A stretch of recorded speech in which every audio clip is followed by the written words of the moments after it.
नमस्ते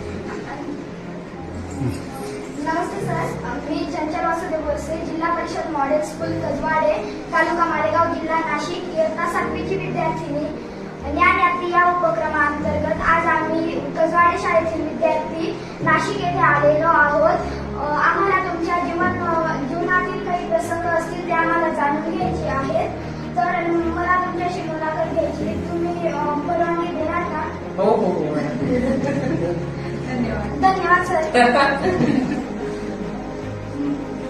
sir, जिल्हा परिषदतून शिकून तुम्ही आज त्याच प्रशासनाचे प्रमुख आहात, त्याबद्दल तुम्ही त्या प्रवासाकडे कसे बघता?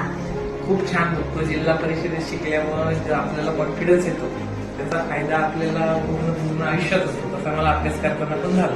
म्हणून माझी सर्व विद्यार्थ्यांना विनंती आहे, खूप अभ्यास करा आणि इंग्लिश मिडियमची मुलं आपल्या पुढे आहेत असा काही गैरसमज तुम्ही करून घेऊ नका. धन्यवाद सर. सर, शेतकरी कुटुंबातील आयस होण्यापर्यंतचा तुमचा जीवनातील काही प्रसंग, त्यातील तुमचा सर्वात कठीण क्षण कोणता? जेव्हा मी शाळेत होतो तेव्हा माझे गुरुजी खूप मारायचे मला. तो कठीण नाही. तर मग आपली शिस्त महत्वाची असते.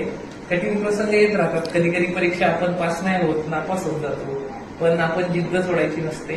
चुकीच्या मार्गांना लागायचं नसतं. जसं की व्यसन असू दे किंवा काय बाकीच्या गोष्टी, मुलांना विशेषतः व्यसन कोण करत नाही याच्या अपेक्षा धरतो याच्यात. आणि मग आपली जिद्द आहे ती लावून धरायचं. आपलं ध्येय आहे ना त्याच्या मागे जायचं, बरोबर यश मिळेल. धन्यवाद सर. सर, UPSCच्या परीक्षेसाठी ग्रामीण भागातील विद्यार्थ्यांची सुरुवात अभ्यासाची कशी करावी?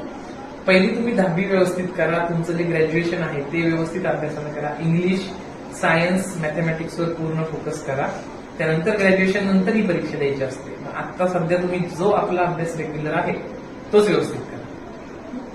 धन्यवाद सर. सर, आजच्या स्पर्धेच्या युगात विद्यार्थी पुस्तकी किडा न होता इतर कोणती कौशल्य त्यांनी स्मरणात करावी? पुस्तके किडा न होता तुम्ही स्पोर्ट्समध्ये लक्ष दिलं पाहिजे. तुम्हाला ज्या ज्या गोष्टी आवडतात, तुमचे जे छंद आहेत, तुम्हाला चित्रकला आवडते, तुम्हाला डान्सिंग आवडतं, याच्यात पण भाग घेतला पाहिजे. आपल्या फिटनेसकडे लक्ष दिलं पाहिजे आणि अभ्यासाकडे पण तेवढंच लक्ष दिलं पाहिजे. धन्यवाद सर. सर, यशाचा असा कोणता एक मंत्र आहे जो आपण विद्यार्थ्यांना देऊ इच्छितो?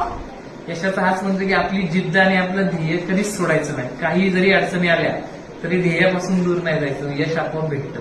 धन्यवाद सर. सर, तुम्ही एवढ्या व्यस्त जीवनशैलीतून आम्हाला वेळ दिला, आम्हाला खूप छान वाटलं. तुम्हाला भेटून आम्हाला खूप आनंद झाला. मी आमच्या पूर्ण शाळेकडून तुमचे खूप खूप आभार मानते. धन्यवाद सर.